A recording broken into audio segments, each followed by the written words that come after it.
available at Cell Plus and Murphy. Now, Shereiff, do you know what a pop socket is? Yes, I'm showing the Facebook world one right Facebook, you can see a pop socket in it. How does it work? You pop it out. Oh, that's right. And it now becomes a tripod for your phone so you can watch movies and stuff. Yeah. I'm using the Shereiff as an infomercial now. Yeah. I think this is actually Tim's phone right now. Mine is being rebooted. Yeah, the Shereiff is having some phone issues this morning. Yeah. I've had factory reset my phone. It kind of froze up, locked up on me this morning, and having to reset everything, download everything. And I hope I've got my contacts saved. I'm not sure. I've got about 600 contacts in there, so it's not going to be good if it didn't. And we never realize how much we depend on phones and our smartphones until you have to do that factory reset. Oh, yeah, I know. Then you realize how much stuff's on your phone. I was riding up the road yesterday and looked out the window. I was at a red light, and I looked out my passenger window, and there was a gentleman driving. His wife was in the passenger seat. She had a folding map out, looking at it. And my first thought was, who still uses a map? But then I guess some people still do use a map. So. And you may have to explain to millennials what that is. Yeah, you actually printed it off and folded it up and left it in your glove box. So you took it out and had to unfold it when you want to see where you're going. You had to actually be able to read it and know what direction you're going in and all those kind of things. How do we survive now without those? I mean, we now have the GPSs in our car, and I can't imagine going somewhere and having to drive and follow that map that we used to have to do. Yeah, no.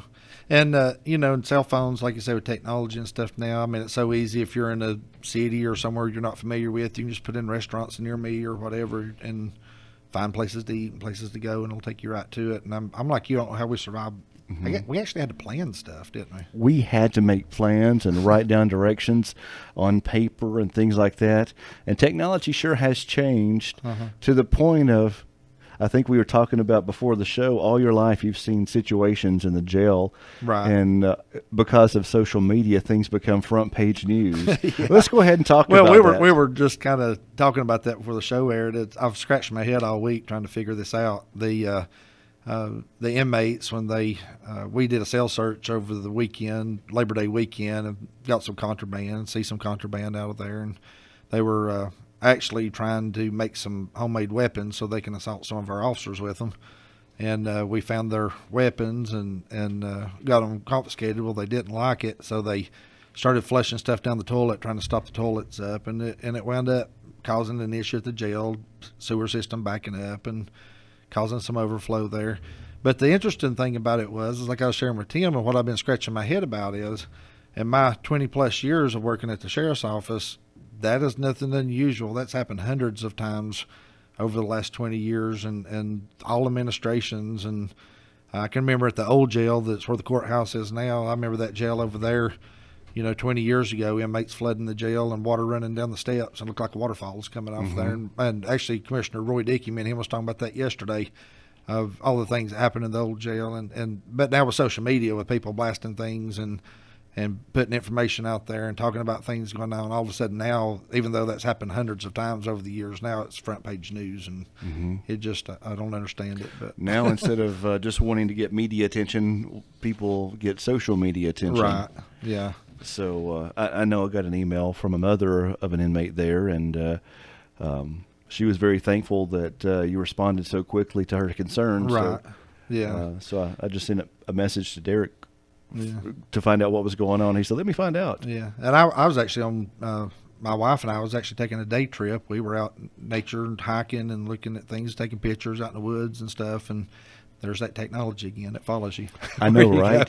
Try to take a nice day away from work, and that technology just finds you wherever you go. Yeah. But to me, I'd much rather, if there's a problem like that, just try to find a solution instead of building it up, making it a big event. And the thing about it is, and I wish people would use a little common sense and understand things. We don't want to mistreat inmates. We don't want things to be bad in there. We want things to run smooth and run good, and we want to make sure that things are as best. Because when the inmates are doing good and things are good in the jail, then it's good all the way around. Right.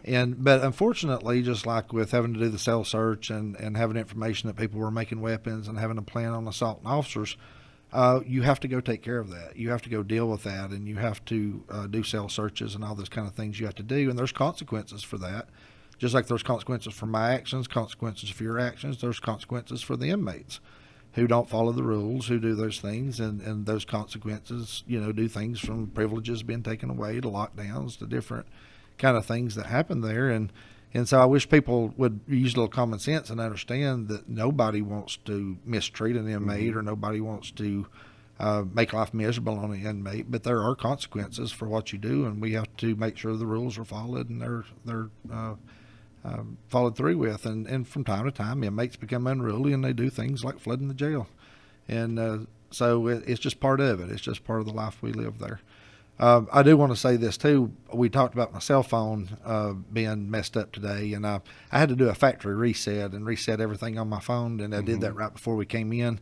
So I'm not able to view the Facebook Live feeds and stuff as they're coming in like I normally do.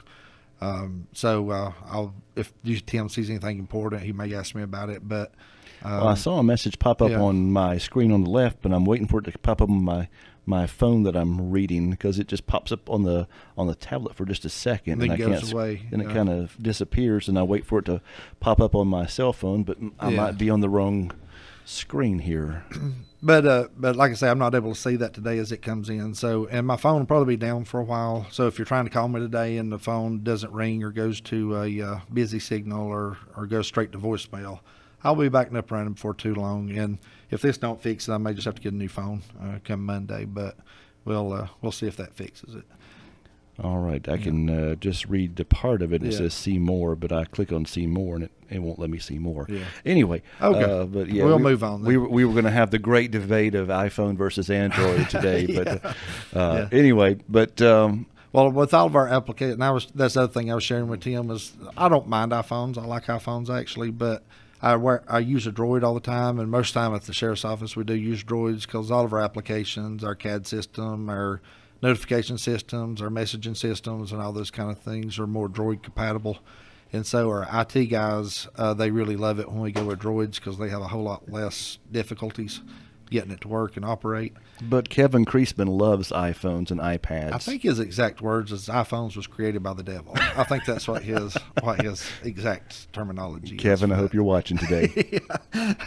But we try to respect Kevin and Dusty and Luther and all those that are over there and make sure that, we do the best we can to help work with them. And they do a great job for us, by the way. They do a lot of IT work in the county, and they get a lot accomplished in the county with what they have to work with. So I just want to give a shout out to our IT guys. They do a great job. So let's go back to the situation with the inmates. The search that you guys did to search for the contraband, was that something that was random, or had you gotten word that there was a plan in action? Well, there is a combination of a lot of things. You hear things, you hear rumors, and you hear inmates talking to each other. You hear phone calls that are going out. We can monitor their phone systems, and by law, we have to monitor their their mail they send out, and even their emails they send out, and all those kind of things. So we have access to pick up information and things that are going on in there. Now, obviously, with with 150 people in jail, you can't read every email that goes in and out, and every phone call, listen to every phone call that goes in and out. But our administrative staff in the detention center, from time to time, they do try to spot check things, and if they've got some time that they can do it, they'll pull random phone calls, they'll pull random emails, they'll do things like that, and just kind of see what they can intercept on information coming in and out. And so it was a combination of that, and just from time to time, you just do cell searches from time to time because you just never know what might be going on back there. All right. Earlier this week, we shared a news story from Carolina Public Press about opioid, the amount of deaths from opioids in Cherokee and Graham County were among the top. Right. What is it about our region that is attracting geographical location? Explain that to folks. That is the number one issue that we have here, and of course, there's nothing we can do about that. When you talk about opioids and opioid deaths, you're not talking about just like heroin off the street. You're talking about your prescription pills, all your pills that end in don or odone, it's like hydrocodone, oxycodone, and some of your other endings on that too. But you have a lot of those pills that have opium derivatives. Right. And so if you're got a prescription for these pills, or you buy these pills illegally and you overdose on these pills, that's considered an opioid overdose. Even though it's not heroin off the street, it's still a heroin or an opioid derivative. And so what's so unique about our area is because we border Tennessee and Georgia, we have a lot of doctor shopping, a lot of prescriptions going back and forth across state borders, and things of that nature. And so it's for people who are addicted to pills and in the pill business and selling pills and using pills, this is the most attractive place around to do that because you can just skip state lines and state borders. What people do a lot of times is, let's just give you for example, go to Murphy Medical Center and go to the emergency room, say your back's hurting. They give you a limited supply, let's say a 10-day or a 15-day supply. You can see your doctor of some type of pain medicine, and it might be a heroin derivative, an opioid. They can take that prescription, drive to Blairsville to a pharmacy to have that prescription filled in Blairsville. While they're there, they can visit the emergency room at Union General Hospital and do the same thing all over again, get another prescription in Georgia. They can fill that prescription, take it to Tennessee, take it to Tennessee and fill that prescription in Tennessee, see a doctor there, do the whole thing all over again in Tennessee, bring that Tennessee prescription to Murphy, have it filled in Murphy. And as they're doing all these doctor shoppings and going around to these different doctors, and they could have their own personal doctors, they could have different family doctor visits and different things in between. But while they're making the circle, making all these visits, then they're picking up these prescriptions from all these pharmacies that they've been dropping off. And so they can literally wind up with 3 times more prescription than what they originally was given just by going from state to state and going across state lines. And when that happens, if we have people from Georgia and Tennessee coming into Cherokee County, that's driving up our numbers. As far as the and that's the secondary thing. One with the geographical area, not just when they go from state to state doctor shopping, but we have basically one regional hospital for our area other than Blairsville.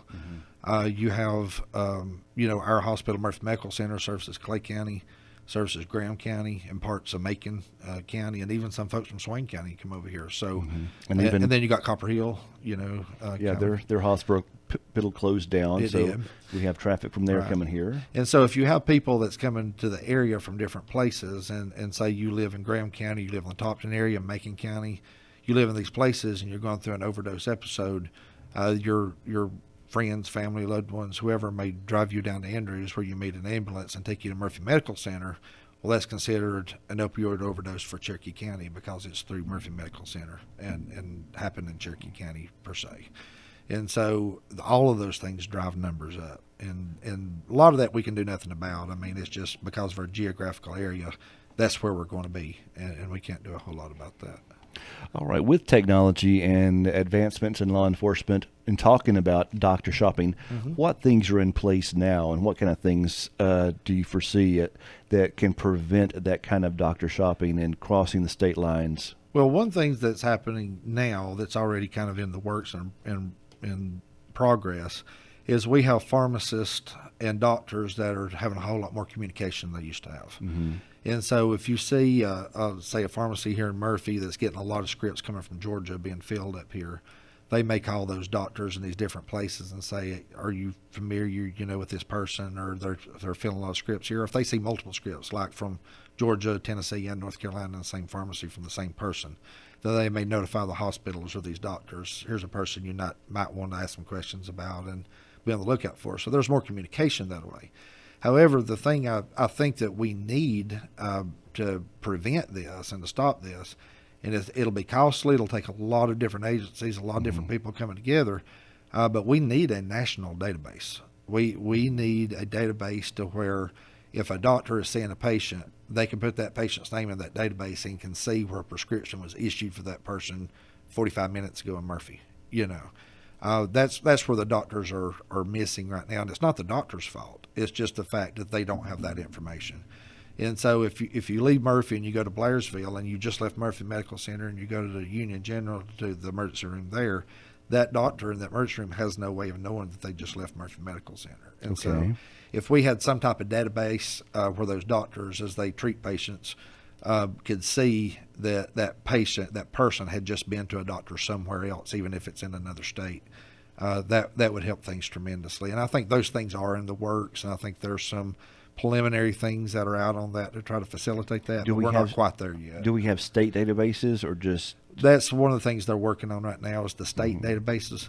And so if we can get all the states to cooperate and get their state databases up and going and working the way they should, then it'd be a matter of just tying the states together. But the process right now is trying to make sure that all the states are kind of following the same page and doing the same type of databases and databases that will communicate with each other and talk with each other. You would have to have that because a state database that would be active really would not be very useful for our geographic area. Because for us, it would.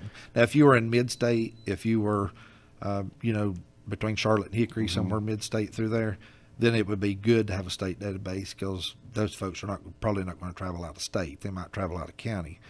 But they would be within the state of North Carolina. But for us, it really wouldn't help us a whole lot unless we had a multiple state database. Now, what agency would be responsible for creating such a nationwide database? That is a big probably the DEA and the medical associations, and those people would have to be in contact with each other. Pharmacy associations would have to be working together on that to facilitate that. And I do think those talks are in the works, and I do think that it's up and in the beginning stages of that, but we're just not quite there yet. All right. By the way, I do see some comments here. If you do ever get your phone up and running, you may want after the show go back and read some of those comments. Right. I can't get them pull up my phone for some reason. It says see more on it, but folks, just leave your comments there. We'll read them. Later. And the thing about it too is that if anybody has any questions or anything you want to ask me, just feel free to call the office and leave a message. I'll be more than happy to call you back and talk to you about any issues that you might have. So, and sometimes most of the time that's a much better way of just getting the correct answers because you can't always communicate everything via Facebook, especially out in public conversations. So if you have issues and just want answers, a nice face-to-face conversation is always helpful. Well, just like things that go on with the jail, for example. I know that's a hot topic issue, and it's not just here, but across the state. It's a hot topic issue across the state. There are things that you can't talk about, whether it's personnel issues or whether it's safety and security issues or maybe some informant issues or things that's going on. We'll never be able to tell everything. Right. That's the whole story about everything that's happening. But hopefully we can get enough to you to satisfy whatever question you might have. But there are some things that are protected by law, and there are some things that's protected by conscience and morality because obviously you don't want to get somebody hurt. That if they're an informant, they're telling you something and they're giving you information, you don't want to tell everybody on Facebook who that is and what they're saying. Right. So that there are some things that we do have to hold close to our chest, but there are some things that are public and we are obligated to tell if you ask. And so we're open to that. So if you have any questions, just ask and we'll answer to the best of our ability. And a lot of people also expect everything that happens in dispatch to be on broadcast on scanner, but that too can be a problem because you can just explain to our listeners how some information does not need to be real time. Right, that is true. And we actually on our Viper system, it's a digital system that's been erected by the state and it's statewide. And with that Viper system, we could actually one of us could be on the coast of North Carolina and one of us here in the mountains and could talk to each other. It relays through the towers across the state, much like a cell phone does. But even with that system, it's a digital system. It can be scanned. You can pick that up, but the scanners are extremely expensive. They're like multi-$1,000 to buy these scanners that will scan these. They change frequencies as you talk on, the trunks change and all that, and the way to protect information and a way to protect what you're saying. Mm-hmm. And one of the things about that is like we have our dispatch, for example. All of our calls that go out and our officers that's dispatched a call that goes out and places they're going and things they're doing, they do it over our regular sheriff's frequency. That is an analog frequency that you can hear on the scanner and all those kind of things. But sometimes you hear, and frequently, a lot of times you hear the dispatch say, "Can you go to Viper?" or I need to switch over to Viper. And what that is that switching over to information that doesn't necessarily need to go out across the air in the public to hear. It could be a safety concern. It could be maybe needing to serve a warrant or going to pick somebody up on a warrant. You know their location, but that person has a scanner. And so we're telling the officer, be careful, they have a scanner, but they're at this location. Go, that's where they're at this time. Right. Or it could be that they're at this location with a weapon, and so you don't want that person with a scanner hearing an officer coming with a weapon and preparing to have an altercation with an officer. And so a lot of those things like that goes out over the air, and it's for safety reasons and reasons that you don't want to put out the public. And other things too. If you have, say, you have a tragic event, whether it's a suicide or a homicide or an automobile accident or those kind of things, and you're needing to get information, say, to a family member, or trying to get information, you know who this person is, and you're trying to figure out who their next of kin is, type of thing. You might want to put that over a protected channel. You don't want to put that over there where everybody can hear it, you know. And so there's a lot of reasons why we have those different channels and those protected things. But we try to put as much as we can out over there that people can hear and they know what's going on and know what's happening. But unfortunately, we can't put everything out where people can hear it. Well, school is now officially back in session. Let's talk about school safety and the school buses on the road and things that people need to be aware of and how to keep themselves and their families and kids safe this school. When you see something big and yellow, stop. Don't pass it. Especially if you're staring right at the sun. That's it, you know. School buses are on the road, and they are dropping kids off and picking kids off, especially, you know, those times from about 6:30 to 8:30 in the morning. You know, most kids are in school by 8 and before 8, but there are still buses that still traveling after 8. Sometimes they run late. Sometimes they may have a flat tire or a problem out there that they're picking kids up late. So I generally tell people between 6:30 and 8:30 in the morning, just be prepared, be looking for school buses. And then of the evening from about 2:30 to about 4:30 of the evening, be looking for those buses out there that's dropping kids off and taking people to different places. And always be aware if you see a school bus approaching, especially if it has its amber lights flashing, that means it's getting ready to stop. So just go ahead and slow down and prepare to stop. A lot of people try to speed up and try to beat that bus before it slings its arm out, but you need to be slowing down and preparing to stop and not trying to run that stop arm when it pops out. It's like I say, I know you're worried about being late a lot of times for work or other things that's going on, but most traffic stops, I drove a school bus, and most traffic stops take less than 15 to 20 seconds, 30 seconds at the most. You know, it's not going to make that much difference on traveling. So watch what you do, stop for those school buses, and especially when you see those amber and red lights, go ahead and prepare to stop.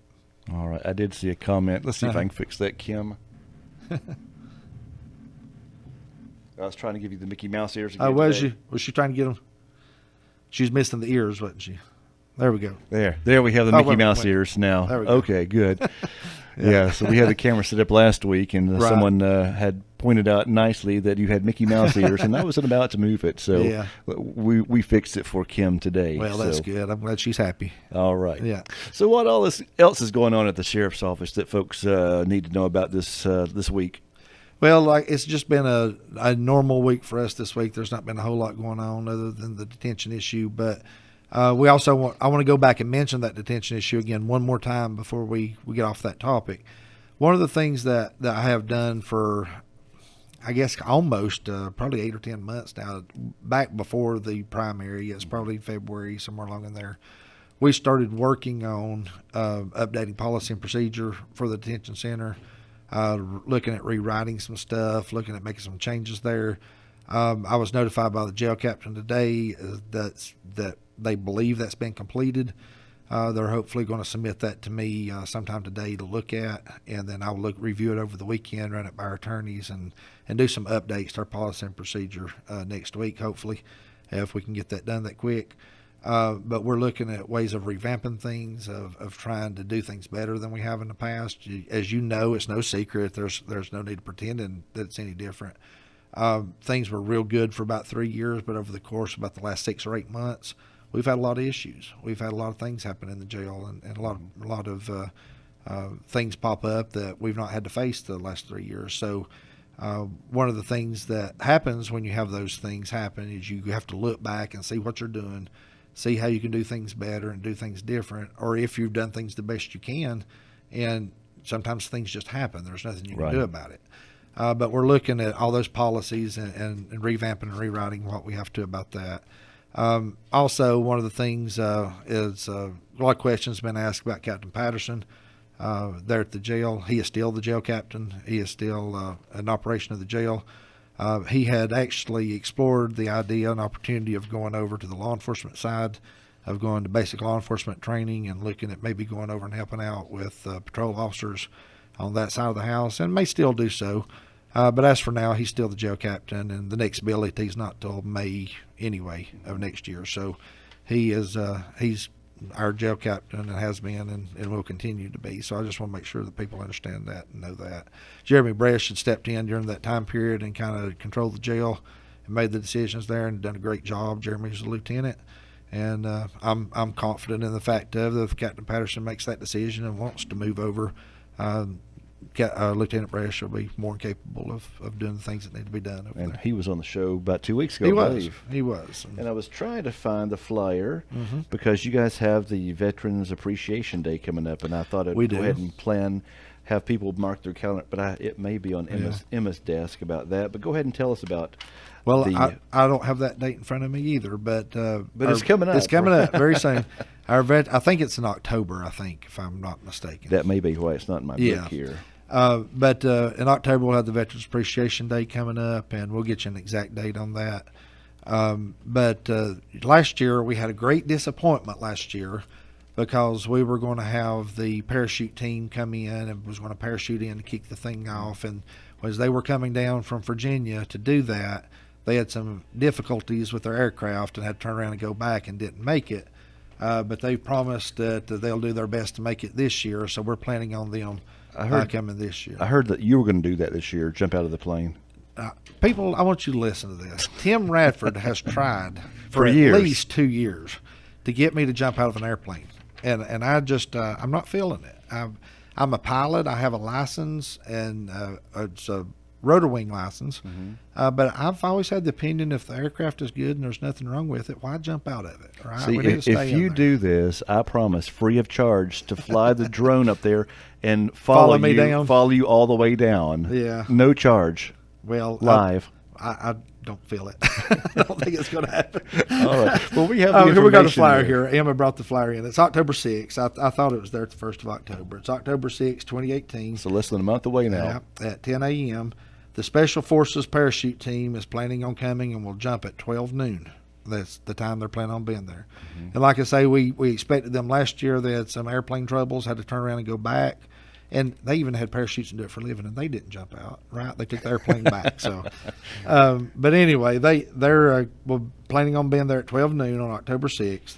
It looks like we have some different people coming. We got some musical groups coming, some Ranger Battalion from Camp Merrill's coming to do some things. It says on the flyer here, they're going to have all kind of free hot dogs, hamburgers, and it's sponsored by the Cherokee County Sheriff's Office, Cherokee County Schools, and the Band of Brothers Veterans Park. And we're also going to have, like I say, several musical groups, gospel groups, and different people there. And this is going to be a day that we're just say thank you to our military and our veterans that are out there for the sacrifices they have made and what they do to keep us safe and keep our country safe. And we just want to say thank you to them. All right. And for folks, we realize a lot of you are not in our local area. You may be listening from another state or part of the country. I'll be there on Facebook Live that day. We've already worked out, Donna Lynn's going to work on my air shift that day, so I can be there at this event. And you can, if you can't make it there, which we'd prefer if you can make it there, because we love to see big crowds at these things. We do. And if not, then we'll be there with our camera to let you be able to still experience that from wherever your location is. It's good you let the veterans come out and have a time that they can reunite with each other, and it's good to go around and just talk to them and hear the different stories and different things they have to say about their life and things they've experienced going on. I learned so much when we had the Vietnam Memorial Wall come in, and watching those people from Vietnam come in there and find their friends and their family members, find their family members on the wall and all that. There were so many stories and so many things, both good and heartbreaking, that they had to say about their experiences, that we ought to be thankful that we have men and women that's willing to stand up and defend our country and willing to stand up and just protect our freedoms. And I just want to thank them for that. And this is going to be at the Band of Brothers Veterans Park, correct? That is correct. And that's Roger Swanson has a really nice park out there. He's put a lot of work and a lot of effort into that. I've got to give him some credit for that. I mean, that's a lot of time, a lot of money, and just a lot of devotion just to bring honor. Right. And I want to say something else about Roger, too. You know, we're talking about the Vietnam Memorial Wall when we had it. We went to several different people and asked about bringing the wall to the area. And we were told numerous times to forget about it. You can't get it. You're going to plan at least 10 years in advance. It's not coming. You need to move on to something else and forget about the wall. And we mentioned it to Roger one day. And Roger said, I'll get the wall here.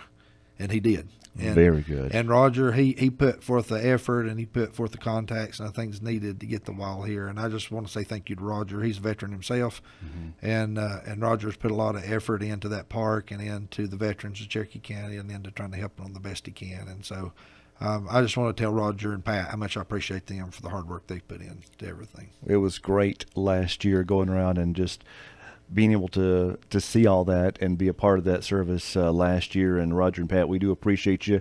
Roger, thank you for your service. And if you're out there listening, just keep on doing what you're doing because it's great. That's it. And we just, I think we're maybe got some bad weather coming in this weekend, and I think it's going to be pretty maybe for a day or two. Might have some storms this evening. The other thing I want to mention real quick, too, before we go, so this time of year, we have those pop-up thunderstorms, those late summer storms that are coming up. So when you're out and about, be careful out there, especially with the water in the roads and the lightning and all those kind of things. I went to out 64 West yesterday. The sun was shining in Murphy, and things were great here. When I got there at Grizzly Bear, there's probably 6 inches of water in the road and lightning cracking everywhere. And I almost hydroplaned a couple different times because I could see the rain, but didn't realize how heavy it was and how much water was in the road. So as you're out here traveling, just be careful about those things and be safe while you're out there. All right, Sheriff, thank you very much. Thank you. We appreciate your taking the time to be with us and talking to our community and for all that you do in the law enforcement community as well. So have a great day and a great weekend. And I'm going to push this button right here to end our video feed, if I can get my finger on the button, and waiting for the camera to hit the stop. And folks, you are tuned to WKRK 105.5 FM, 1320 AM, cable TV channel 25. Worldwide, we're at country.am.